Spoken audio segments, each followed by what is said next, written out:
SSC ও HSC পরীক্ষার ফলাফলের গড় হিসাব করে নয়, বরাবরের মতো পরীক্ষা দিয়ে বিশ্ববিদ্যালয়ে ভর্তি হতে হবে। বিশ্ববিদ্যালয় পরিষদের অনলাইন বৈঠকে শনিবার এ সিদ্ধান্ত হয়।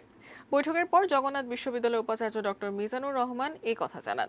তিনি বলেন, বিশ্ববিদ্যালয়গুলোর আটকে পড়া পরীক্ষাগুলো অনলাইনে নেয়ার কথাও ভাবা হচ্ছে।